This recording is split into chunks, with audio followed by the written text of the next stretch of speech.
ऐसे सभी के लिए हम एक निर्देश भी देना चाहेंगे। जो वरिष्ठ हैं उनका सम्मान तो है, सर्वाधिक सम्मान है, इसमें कोई संशय नहीं। महिलाएं हैं और चाहे पुरुष हैं, वो मत समझिएगा कि अच्छा जी सम्मान नहीं करते, बड़ा सम्मान है। लेकिन युवा पीढ़ी जो आपके पास आए उसको संभालना आपका और हमारा क्या है, बोलो जी, उत्तरदायित्व है सबसे बड़ा, कि हम अपने इस पीढ़ी को आगे बढ़ाएं। ये हमारा और आपका उत्तरदायित्व है। तो ये हम इन्हें बढ़ाएंगे, ये हमें संभालेंगे, हम इन्हें संभालेंगे, इसी का नाम संगठन है। आज एक गणतंत्र, गणतंत्र का अर्थ क्या होता है? गणतंत्र का मतलब है गण नाम तंत्र, गणतंत्र तम गणतंत्र, ये गणतंत्र है। गण कहते हैं समूह को, समूह नाम एकत्रीकरणम इति गणतंत्र या गणतंत्र, ये गणतंत्र है। अर्थात व्यक्तियों का समूह है, तो मुख्यतः समूह का इकट्ठा हो जाना, इसी का नाम गणतंत्र है। ये अपना राष्ट्र बना क्या, गणतंत्र बना। गणतंत्र का मतलब है समूह का इकट्ठा हो जाना, जहां सभी लोग मिलकर के एक रूप में रहते हैं, उसका नाम गणतंत्र है। अब गणतंत्र ये तो है, क्यों? यहाँ पर मुसलमान भी हैं, ईसाई भी हैं, सिख भी हैं, जैन भी हैं, बौद्ध भी हैं, तमिल भी हैं, कन्नड़ भी हैं, मलयालम वाले भी हैं, तो सारे मतलब सभी का समूह है। गण नाम समूहों का जो तंत्र है उसका नाम गणतंत्र है। ये गणतंत्र 26 जनवरी 1950 को बना।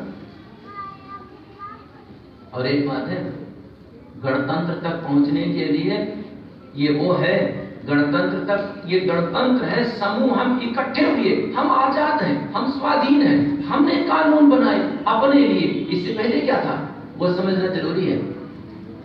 देखो, जो हम पर राज्य कर रहे हैं, जो हम पर शासन कर रहे हैं, हम अपने लिए लड़ रहे हैं, अपने लोगों के लिए लड़ रहे हैं, हमें ही उन्होंने पकड़ लिया। हम अपने देश के लिए लड़ रहे हैं, वो कहते हैं ना तुम विद्रोही हो। हम कह रहे हैं हम अपने लोगों के रक्षा करने के लिए लड़ रहे हैं, कहते हैं ना तुम देशद्रोही हो। कहते हैं क्या? कहते हैं कि हम अपने लोगों के दुख को, हम स्वाधीन होना चाहते हैं, हम अपने लोगों के दुख को दूर करना चाहते हैं, कहते हैं ना तुम तो टेररिस्ट हो, देशद्रोही हो, विद्रोही हो, विश्वासघाती हो, आतंकवादी हो। सजा क्या होनी चाहिए इसकी?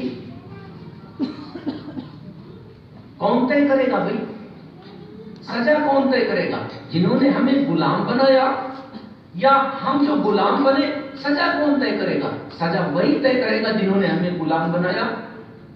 देश मेरा, लोग मेरे, दुख दर्द मेरा, संपत्ति मेरी, ये सारे मेरे हैं।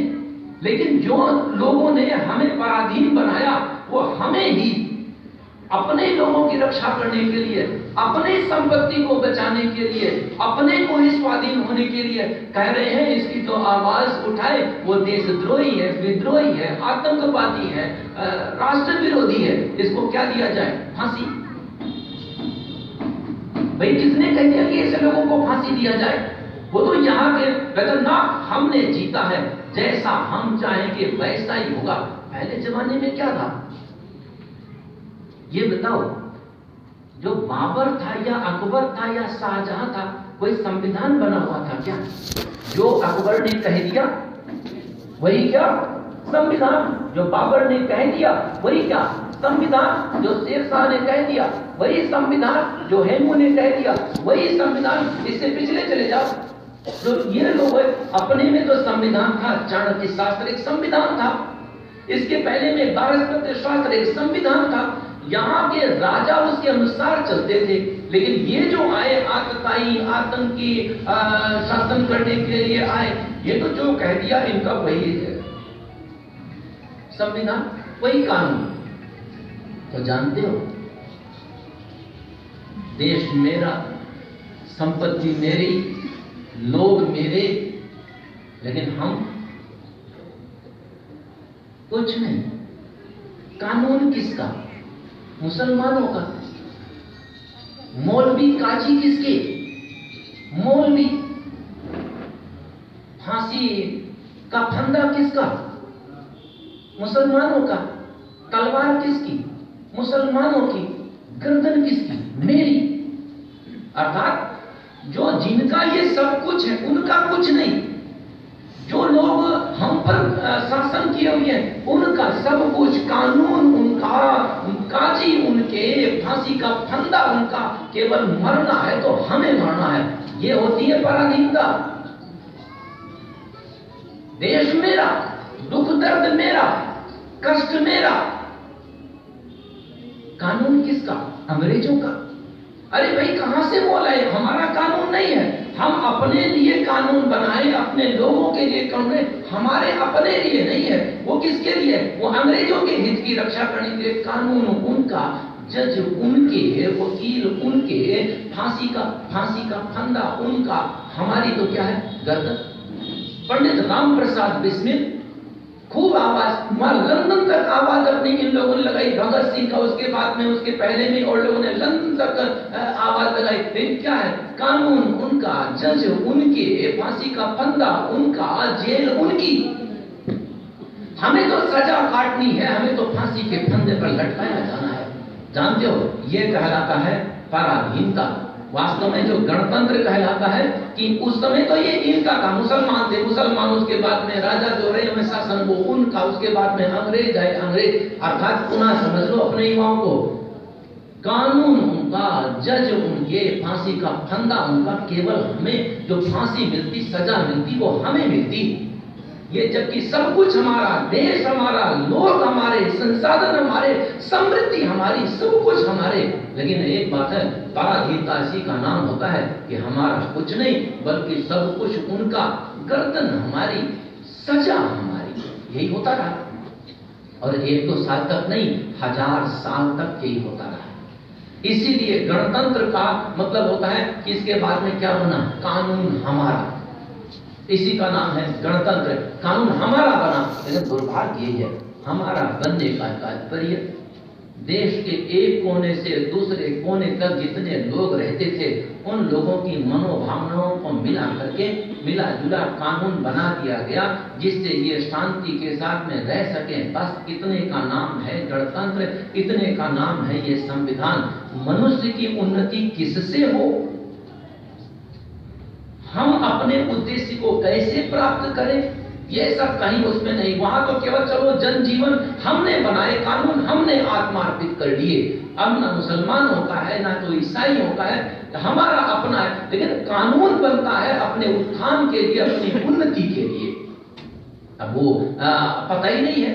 जब पता ही नहीं है तो इतना तो कर दिया गया कि हम उन सबसे मुक्त हो गए, उन सबसे स्वाधीन हो गए। इसलिए गणतंत्र का महत्व कम है ऐसा नहीं है, गणतंत्र का महत्व बहुत है। लगभग 1000 साल के बाद, पराधीनता के बाद, अपने लोगों ने अपने लोगों के लिए जितनी समझती एक संविधान बनाया, उसके अनुसार में हम चल पड़े, हम उसके अनुसार में चल रहे हैं। इसलिए इसका महत्व है। लेकिन आप और हम सब आर्य हैं। आर्य का तात्पर्य वो जीवन के उद्देश्य को जानता है, वो जीवन के लक्ष्य को जानता है। जीवन के उद्देश्य को, जीवन के लक्ष्य को प्राप्त करने के लिए जो विधान बनाए जाते हैं, उन्नति तो उससे होनी थी, लेकिन वो बनाए कौन?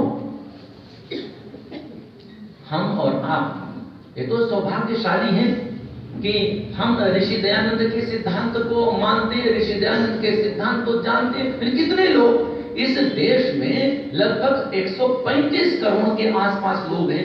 135 करोड़ के लोगों में कितने, मुश्किल से मुट्ठी भर लोग जो ऋषि दयानंद के सिद्धांतों को समझते हैं, ऋषि दयानंद के सिद्धांतों को मानते हैं, जानने का प्रयास करते हैं। कितने लोग हैं?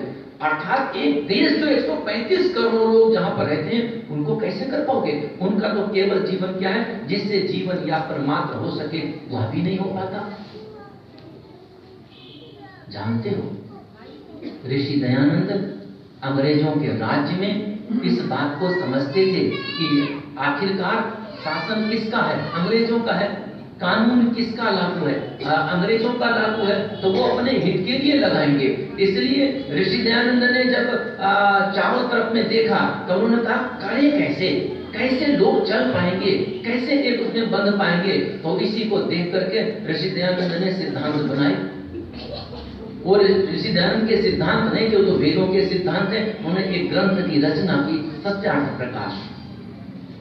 सत्यार्थ प्रकाश में व्यक्तियों के, प्रत्येक व्यक्तियों के कर्तव्य कर्म लिखे, उनके कैसे होने चाहिए नियम आदि वो भी लिखे, जिससे हम आगे चल सके, हम आगे उसको प्राप्त कर सके। फिर कितने लोग, मुट्ठी भर लोग भी उसे ना समझते हैं, ना जानते हैं, चलने की तो दूर बात रही।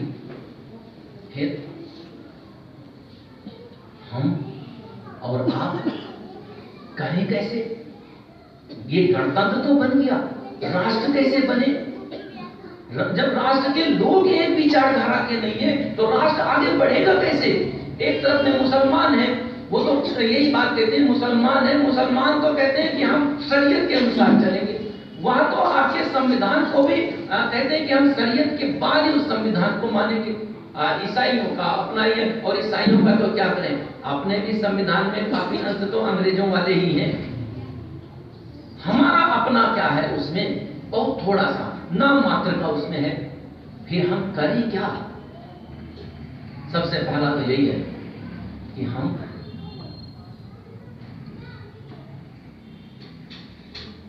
जो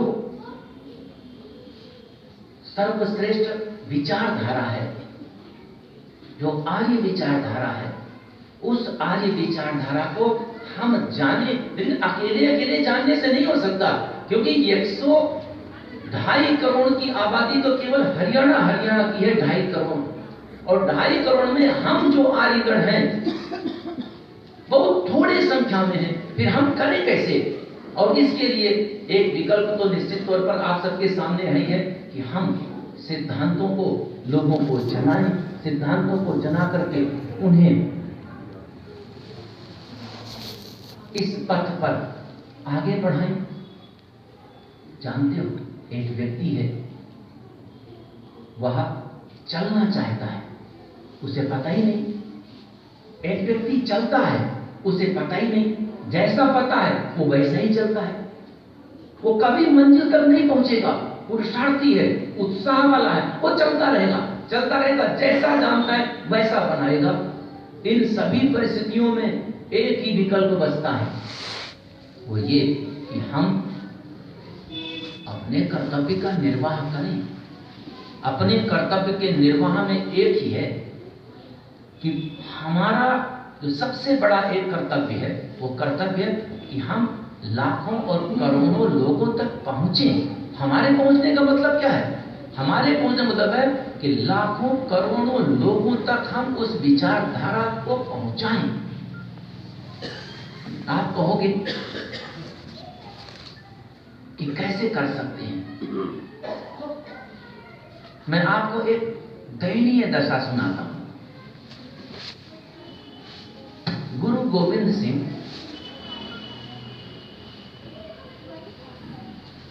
मुसलमानों का राज्य था, लंबे समय तक चलता चला आया।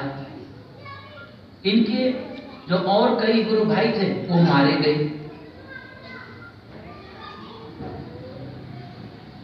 जब मारे गए, ये क्या करते? अत्याचार तो था ही, अत्याचार का यही शासन, क्या जो बोल दिया जिसने वही शासन हो गया। जिसने जो हम पर राज्य कर रहा है, जो उसके सिपाही सालार हैं, जो उसके प्रशासक हैं, जो उसने कह दिया वही कानून बन गया। अत्याचार बढ़ा हुआ था। ये करते क्या? गुरु गोविंद सिंह का साथ देने वाला कोई था ही नहीं। गुरु गोविंद सिंह का जब ये मैं इसलिए सुना रहा हूं कि अपने युवाओं को एक समझ में आ जाएगा कि केवल ये ना समझो कि आप ही संघर्ष कर रहे हो। उस काल में भी वो भी संघर्ष कितना था, संघर्ष करने के उपरांत में भी वो भी पीछे नहीं हटे, अपना बलिदान दे दिया लेकिन पीछे नहीं हटे, अपने परिवार का बलिदान दे दिया लेकिन पीछे नहीं हटे, वो आगे बढ़े। जितना ज्ञान था, जितना जानते थे, मैं नहीं कहता हूं कि वो सारे जानते थे, लेकिन उस काल में मुसलमानों का राज्य है और चारों तरफ में भी अराजकता है। इस काल में कौन कितनी विद्या पढ़ पाएगा?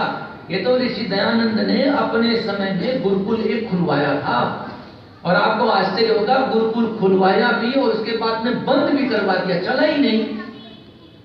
स्वामी श्रद्धानंद जी ने गुरुकुल खोला लेकिन अपने उद्देश्य से बहुत पीछे रह गया। 4-5 गुरुकुल और खोले, बढ़ ही नहीं पाए। तो उस काल में गुरु गोविंद सिंह, उस काल में देखो आर्य समाज का तो कोई नामो निशान नहीं, हिंदू इस रूप में थे, वो करते कैसा, कैसे संभालते चारों तरफ अपने देश में, कुछ साथ देने वाला था नहीं। राजपूताना के राजा अपने में ही लड़ भिड़ रहे थे, ये जो हिमाचल के राजा आदि अपने में ही लड़ भिड़ रहे थे। इस एक व्यक्ति का साथ देता कौन, कैसे आगे बढ़ते, कोई था ही नहीं। इसने सोचा कैसे करूं मैं अपने इन युवाओं को जो हमारे साथ बैठे हुए हैं ना, इनको भी मैं ये कहना चाहता हूं, थोड़ा सा याद करो गुरु गोविंद सिंह जैसा। मैं इसलिए सुना रहा हूं इस सिद्धांत को कि वो याद रखना जरूरी है और सबको काफी पता होगा। जैसे अभी साथ साथ आप भी बोलेंगे क्या है, उस व्यक्ति ने सोचा मैं कैसे करूं, राजागण तो साथ नहीं दे रहे, राजा साथ नहीं दे रहे, मुसलमानों का जो चारों तरफ में फैला हुआ है ये अत्याचार ही करते चल रहे, बल्कि ये राजा भी उनका साथ देकर अत्याचार करते हैं, या वैसे भी अपना अत्याचार करते हैं, या ये संगठित ही नहीं रहते हैं, ये कैसे अपनी प्रजा को बचा पाएंगे। उसने कहा ऐसे तो काम नहीं चलेगा, मैं करूं क्या। और एक बात और समझा दूं, बिना संगठन के, बिना व्यक्तियों के रक्षा नहीं होती, नहीं की जा सकती, अर्थात संगठित होना ही पड़ेगा। बिना संगठित हुए कोई दूसरा विकल्प भी नहीं है। और एक बात और समझा दूं, ये मत सोच लेना कि एक बार असफल हो गए तो बस हो गए असफल, हम आगे बढ़ ही नहीं सकते। बस हम यही चाहते हैं, जो युवा पीढ़ी है वो एक बात ठान ले अपने मन में कि मैं चाहे जीऊं, चाहे मैं मरूं, चाहे मैं 100 बार असफल हूं, तब भी मैं आगे बढ़ूंगा। और वो बढ़ता है आगे। और एक बात है, चाहे बलिदान देना पड़े, चाहे उसके इर्द गिर्द चारों तरफ रहने वाले लोग उसकी निंदा करें, चाहे प्रशंसा करें, चाहे उसका परिवार कहता रहे कि कितने मूर्ख लोग थे, देखो अपने कितने मूर्ख लोग थे और अपना सुख छोड़ करके और ये मर गए। यही उस समय में, अंग्रेजों के समय में भी था। वो 23-23 साल, 22-22 साल के जो युवक थे ना, उन युवकों के परिवार वाले तो साथ दे भी रहे थे। अन्य लोग यही कहते थे कि देखो ये कैसे कैसे लड़के हैं, अपना सुख छोड़ा, अपने परिवार को छोड़ा और फांसी के फंदे पर लटका दिया अंग्रेजों ने। उसके शासन में कौन इतना विद्रोह कर पाता है, लेकिन वो युवकों ने छोड़ा नहीं, वो अपने मिट गए, लेकिन फिर भी आगे बढ़ गए। और मिटाने वाले उन्हीं के साथ गिरने वाले, मिटाने वाले थे। इन लोगों ने तो अपने सुख को, अपने परिवार को भी राष्ट्र के स्वाधीनता के बलिदान पर लगा दिया, अपना फांसी के फंदे पर लटक गए। और जो लोगों ने सोचा था अरे अंग्रेजों से कौन लोहा ले, ये ले रहे हैं, ये मूर्ख हैं, हम इनका भेद खोल करके, हम इनके मुखबिर बन करके अंग्रेजों से कुछ पैसा ले लेंगे, अंग्रेजों से कुछ सम्मान ले लेंगे, अंग्रेजों से कुछ पद ले लेंगे। हाँ, उनको सम्मान मिला, पैसा मिला, पद मिला, मर गए वो भी। ये भी फांसी के फंदे पर झूल गए, मर गए वो भी। लेकिन एक बात याद है, वो अपने स्वार्थ के लिए मरे और एक व्यक्ति ने पूरे राष्ट्र के हित के लिए मरे, अपना बलिदान दे दिया।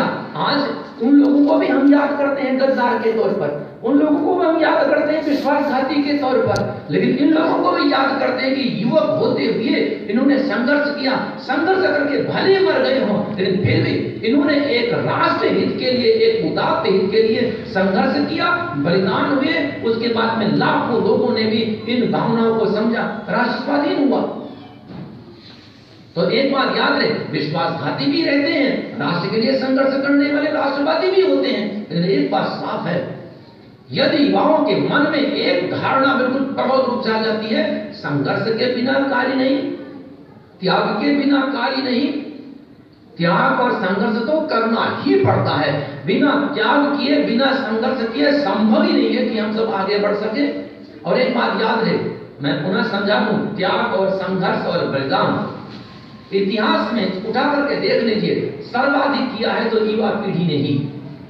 जो वरिष्ठ पीढ़ी थी, उस पीढ़ी ने इनका मार्ग प्रशस्त किया है, उस पीढ़ी ने इनको सहयोग किया है, इनके रास्ते आगे बनाए हैं, लेकिन बलिदान और संघर्ष जो किया है वो युवा पीढ़ी ने ही किया है। इसलिए इस पीढ़ी को संभालना भी आपका उत्तरदायित्व है, सहयोग करना भी आपका उत्तरदायित्व है। लेकिन एक बात है, घर में बैठे रहने से नहीं, संघर्ष करने से क्या होगा, थोड़ा सा कष्ट ही तो होगा, कष्ट होगा, कष्ट झेलो। क्योंकि याद रहे, गणानाम तंत्र, जो गणतंत्र है ना, ये केवल समूह का तंत्र है। इनमें भिन्न भिन्न विचारधाराएं भी होती हैं, और ये जब भिन्न भिन्न विचारधाराएं आपस में टकराती हैं तो विध्वंस होता ही होता है, राष्ट्र अनेक खंडों में बंटता है। इसलिए गणतंत्र को अगर राष्ट्र में बदलना चाहते हो तो विचारधाराओं को एक करना पड़ेगा। बिना विचारधारा को एक किए हुए संभव नहीं है, और विचारधारा को एक करने के लिए 1-2 साल तक नहीं, सैकड़ों सालों तक लाखों करोड़ों लोगों को संघर्ष करना पड़ता है। आप सोचो, केवल आचार्य परमदेव एक या आचार्य जितेंद्र जी जैसे केवल हमारे जीवन काल में रहेगा, हम अपने सिद्धांत पर हम बदलने वाले नहीं, सिद्धांत को किंचित भी परिवर्तन करने वाले नहीं। हम जैसे मिटेंगे, हम जैसे फिर पैदा होंगे और फिर संघर्ष करेंगे। लेकिन एक बात है, जब 1-2 लोग नहीं, हजारों और लाखों लोग इसी भावना के होते हैं कि हम सिद्धांत पर और एक साथ पुरुषार्थ, आलस्य, प्रमाद में नहीं, असफलताओं से पीछे हटने वाले नहीं, जब हम लोग संघर्ष करते हैं, एकदम आगे बढ़ते हैं, और अकेले नहीं, ये अकेले का रण क्षेत्र नहीं है। जब अपने साथ में हजारों लाखों लोगों को लेकर आगे चलते हैं एक ही भावना पर, उनमें महिला पुरुष सभी होते हैं, कोई एक अलगाव की भावनाएं नहीं है। जब चलते हैं तब सैकड़ों वर्षों में एक राष्ट्र का निर्माण होता है। वो राष्ट्र जो एक विचारधारा वाले पर होते हैं, जिन्हें आर्यभट्ट कहा जाता रहा है।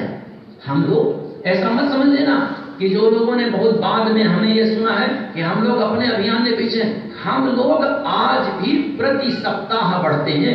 संरक्षण का भी अभियान प्रति सप्ताह बढ़ते हैं। लेकिन एक बात जरूर है, जो लोग यहाँ पर भी माताएं बहनें हैं, जो हमारे वरिष्ठ हैं, वो सोच रहे होंगे कि मैं अपने घर में रहूंगा, शांत रहकर 2-4 साल बाद मर जाओगे। राष्ट्र तो वैसे तब भी अलगाव में था, आज भी अलगाव में। उस समय 550 रियासतों में बटा था, आज तो हजारों विचारधाराओं में बटा पड़ा है। करोगे कैसे, थामोगे कैसे? थामने का एक ही विकल्प रहता है, वो है एक विचारधारा में उनको लाओ। लाने के लिए संघर्ष करना पड़ता है। थोड़ा सा संघर्ष हुआ, हार गए, पीछे बैठ गए, अरे भाई क्यों दबते हो? और एक बात है, काम करने चलोगे तो संसार उसे टोकेगा, तो भाई संसार टोकेगा, रोकेगा, विरोध करेगा, लेकिन आप सफल हो जाओगे तो वही आपकी प्रशंसा के गीत गाएगा। ना हमें प्रशंसा चाहिए, ना हम विरोध पर रुकने वाले हैं। जब एक युवक या एक युवती इस भावना को होती है कि मुझे तो अपने कार्य चाहिए, मुझे तो राष्ट्र का हित चाहिए, एक राष्ट्र हमें चाहिए, तब क्या होता है? वो संघर्ष करता है, असफलता से भी परे, सफलता से भी परे। तब हम आगे बढ़ पाएंगे। और ये सब एक दिन के लिए नहीं, 135 करोड़ के आसपास की जनसंख्या है, वहां तक हमें पहुंचने के लिए हमें संघर्ष करना पड़ेगा। कौन होगा ऐसा जो अनवरत संघर्ष कर सकता है? होंगे तभी राष्ट्र बनेगा, और नहीं है तभी तो 6000 साल से हमारी दुर्गति है। 1-2 साल से नहीं, 6000 साल से। इन 6000 सालों को पलटना है तो हमें अपनी, मैंने तो 2 मार्ग अपनाए। सबसे बड़ा मध्य मार्ग अपनाया, अपने घर का काम करते हुए, अपने परिवार को संभालते हुए भी आप इस पथ पर आगे बढ़ सकते हैं। और आज इस पथ पर लाखों लगभग बढ़ रहे हैं। कम से कम कुछ नहीं, मात्र 10,000 से अधिक लोग रात दिन लगे रहते हैं। ये मत मानकर चलिए कि हम ढीले पड़े, कहीं तो सभी किंचित मात्र में भी नहीं। 10,000 से अधिक लोग तेज गति में अपने अभियान, लेकिन 10,000 से लोगों से भी काम नहीं हो पाता। हमें तो चाहिए कम से कम लाखों लोग उसी भावना के साथ, उसी पुरुषार्थ के साथ में आगे बढ़े, तब हो पाता है। मैं पुनः लौटता हूं गुरु गोविंद सिंह पर। कोई था ही नहीं, वो करता क्या? बड़ा परेशान। बुद्धि तो थी, लगाते हैं कैसे करें, जब सब लोग इस प्रकार में नहीं है, कहां से लाएंगे? तब उसने एक यज्ञ किया। मैं पूरी घटना नहीं सुनाऊंगा, तथ्य सुनाऊंगा। यज्ञ किया, और यज्ञ में उसने मांगे और मिले 5 मिले थे ना। पहला कौन मिला था? बोलो जितेंद्र जी, कौन था? कास्ट बताओ। उसे 5 मिले थे, खत्री। और दूसरा वाजी धर्म सिंह, कास्ट। तीसरा, चौथा हिम्मत सिंह, मोहकम सिंह। और कास्ट कौन कौन सी?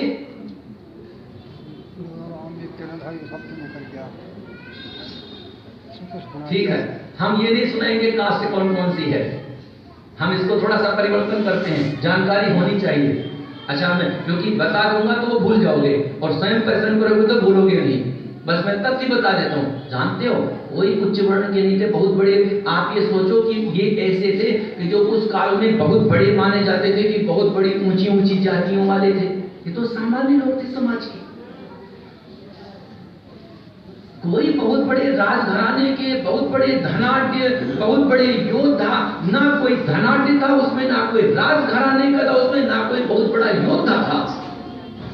5 लोग हमारे और आप जैसे सामान्य लोग थे, और इन सामान्य लोगों को गुरु गोविंद सिंह ने अपने उसमें लिया और इनको पंच प्यारे कहा। लेकिन एक बात है, ले तो लिया और लेने के बाद में इनको एक योद्धा बना दिया। जानते हो, सामान्य लोगों को भी लेकर के जब एक योद्धा बना दे, तब गुरु गोविंद सिंह ने एक वाक्य कहा था। ये मत समझना वो वाक्य का केवल मात्र ऐसे, मात्र ये एक, जैसे हमारे समय कहते हैं कि आचार्य जी हम बड़े घराने के नहीं, बड़े धनाढ्य नहीं, बड़े ऑफिसरों के नहीं, हम काम कैसे कर पाएंगे? हम बड़े भारी गुरुकुलों में नहीं पढ़े, हम बड़े भारी नेताओं के पुत्र नहीं है, हम कैसे आगे कर पाएंगे? तब जानते हो, कईयों को फिर जब ये घटना सुनाई तो उन 5 की जाति भी बताई कि समाज के सामान्य से सामान्य वर्ग में थे, और ये 5 ही मिले, उनको 5 सामान्य वर्ग में से मिले, और इन 5 को गुरु गोविंद सिंह ने एक योद्धा बना दिया। तब क्या करते? समाज सामान्य व्यक्तियों से बनाना पड़ा। अब सामान्य व्यक्तियों को बनाना पड़ा तो एक भाव भरा इनके भीतर में। क्या 1.25 लाख थे? एक लड़ाऊ थे ही नहीं, कहां से लाते? लेकिन उनके भीतर में भावना भरने के लिए बना दिया 1.25 लाख थे एक लड़ाऊ। तब ये भाव बना दिया, और भाव बना, और भाव बनने के बाद में उसने संघर्ष किया। परिणाम जानते हो परिणाम क्या हुआ?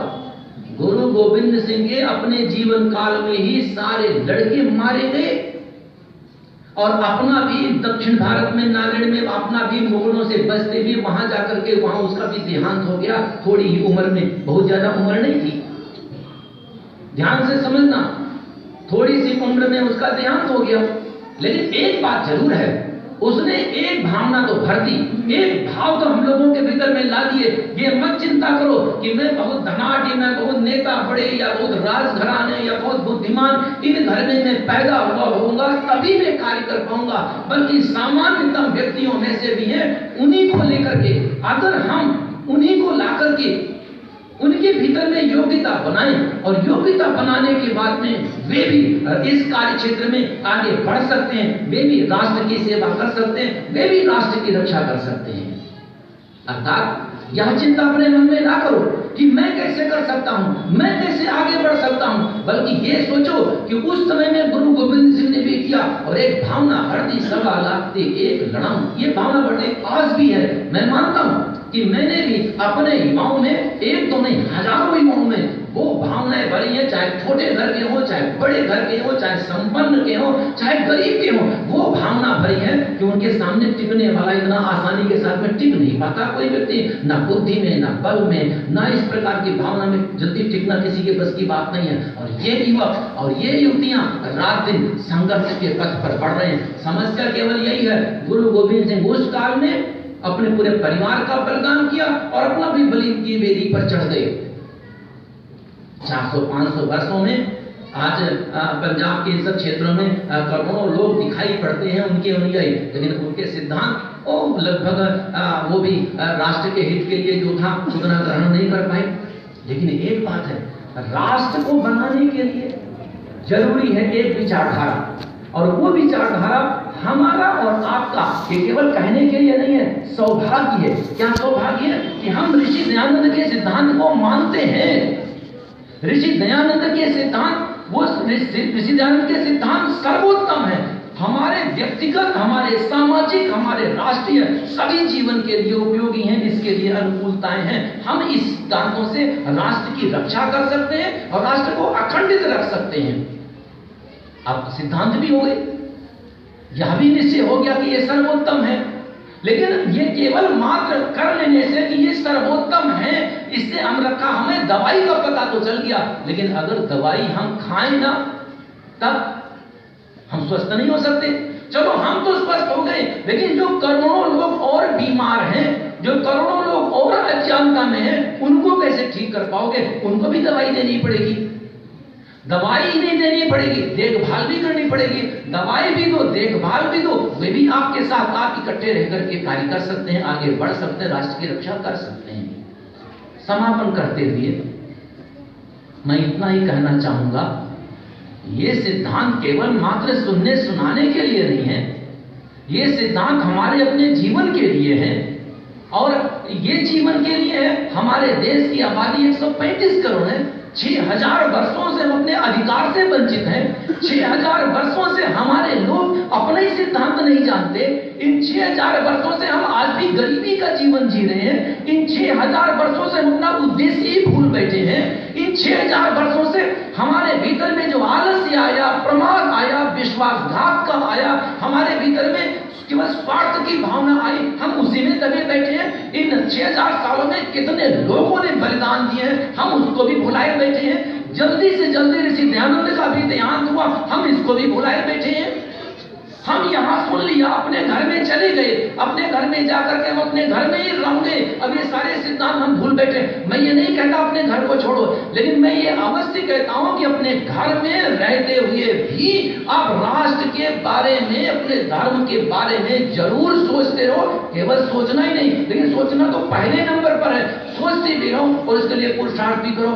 और पुनः एक और बता दें, हम आप लोगों का सौभाग्य ये रहा है कि राष्ट्रीय आर्य निर्मात्री सभा ने एक मार्ग बनाया, एक पथ दिया, जिस पथ पर चलकर आप आगे बढ़ सकते हैं। नहीं तो क्रांतिकारियों की वही भाषा याद आती कि जिंदा रहने के मौसम बहुत हैं, मगर जान देने की ऋतु रोज आती नहीं। जान दे कहां, आप कार्य करें कहां, आप आर्य बनाए कहां, आप आर्य बनाए कैसे?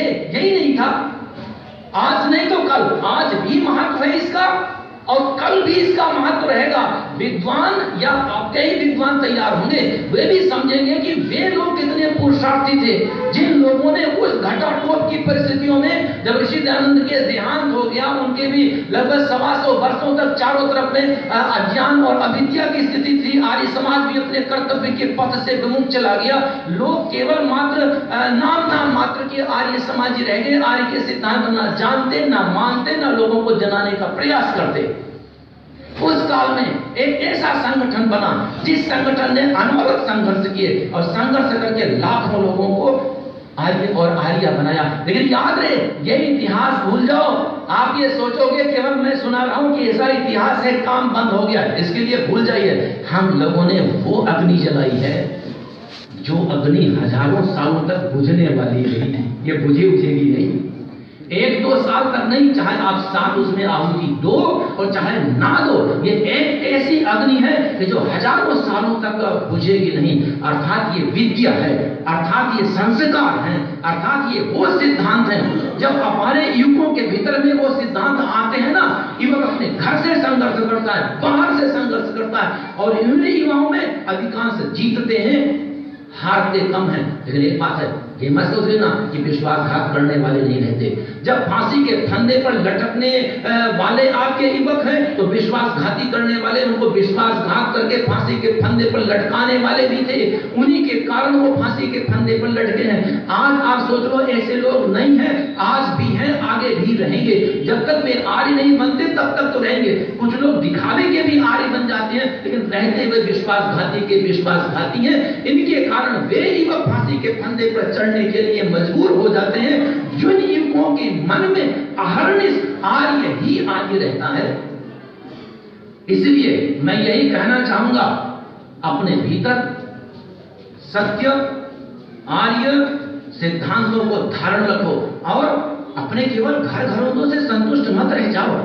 2.5 करोड़ हैं, कम से कम 1-8 करोड़ के आसपास तो हरियाणा में पहुंच ही जाए। लेकिन आप सोच रहे हो केवल घर में बैठे रहने से या केवल मात्र प्रार्थना करने से कि हे ईश्वर सभी को आर्य बना दो पहुंच जाएंगे, ऐसा तो नहीं संभव है। ये आपके और हमारे लिए कि हम संघर्ष करके 5, 10, 50 और 100 लोगों को आर्य की तरफ में बढ़ाते रहे और उन्हें संभालते भी रहे। याद रहे, केवल सुनने मात्र सही नहीं, हमें कर्म क्षेत्र में भी आगे आना होगा। और पुनः समझा दूं, एक जगह असफलता मिले तो वहां पर भी मत हिम्मत हारिए, फिर आगे बढ़ते रहिए। उदाहरण के लिए एक व्यक्ति को 8 साल से हो गया मैं सत्र में लाने का प्रयास कर रहा हूं, वो आज तक नहीं आया, और हमने भी हिम्मत नहीं हार रखी है, हम भी लाने का प्रयास हम भी करते रहेंगे, और हमने भी सोच रखा है ला करके ही छोड़ेंगे। उसने भी कह रखा है हम आएंगे ही नहीं, कोई बात नहीं, वो भी संघर्ष कर रहा है, हम भी संघर्ष कर रहे हैं, हमने भी संघर्ष नहीं छोड़ा हुआ है, हम भी संघर्ष में हैं। देखते हैं कौन जीतता है, हो सकता है मैं हार भी जाऊं, लेकिन एक बात है, मैं हार गया तब भी मैंने अपने मन में कहीं भी ये नहीं आने दिया कि 8 साल से वो नहीं आ रहा है, मैं उसे धमकाऊं या इस रूप में करूं कि तो बिल्कुल कुछ नहीं है। मैं जानता हूं योगी है, आ जाएगा तो 150 को बनाएगा, हमें ये भी है बनाएगा, मेरा क्या स्वार्थ है, कोई भी स्वार्थ नहीं। वो आर्य ना बने तब तो दक्षिणा ज्यादा है, आर्य बन जाएगा तब तो और कम है। लेकिन एक बात है, हमने 8 साल से वही बंद कर रखा है कि जब आर्य बनेगा, आर्य बनने के बाद में विचार उस रूप में रहेगा, फिर देखेंगे। हमने भी नहीं ले रखा है, और वो कहते हैं अच्छा जी मैं आपके नाम का इकट्ठा करता ही जा रहा हूं। मैंने कहा करते ही जाओ, लेकिन आर्य बनना रहेगा, लेकिन ठान रखिए मैं आर्य नहीं बनूंगा। लेकिन मैं ये कहना चाहता हूं ये एक संघर्ष है। हम ऋषि दयानंद के ऋणी हैं। ऋषि दयानंद के पहले यही निश्चित नहीं था क्या बताया जाए क्या ना बताया जाए, किसके करने से आर्य बनेंगे, किसके करने से नहीं बनेंगे। ये हमारा सौभाग्य है कि ऋषि दयानंद ने हमें बताया।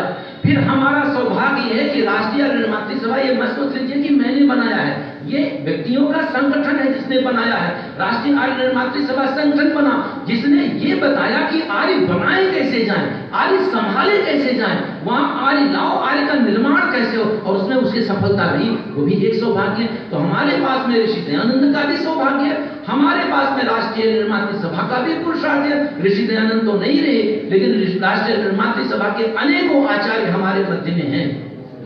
हम अपने कर्तव्य से पीछे ना हटे, आओ हम आर्य बनाएं, आर्य बनाएं और उन्हें संभालें भी, और फिर उनको आगे लगा दें, आर्य बनाओ और आर्य बनाओ।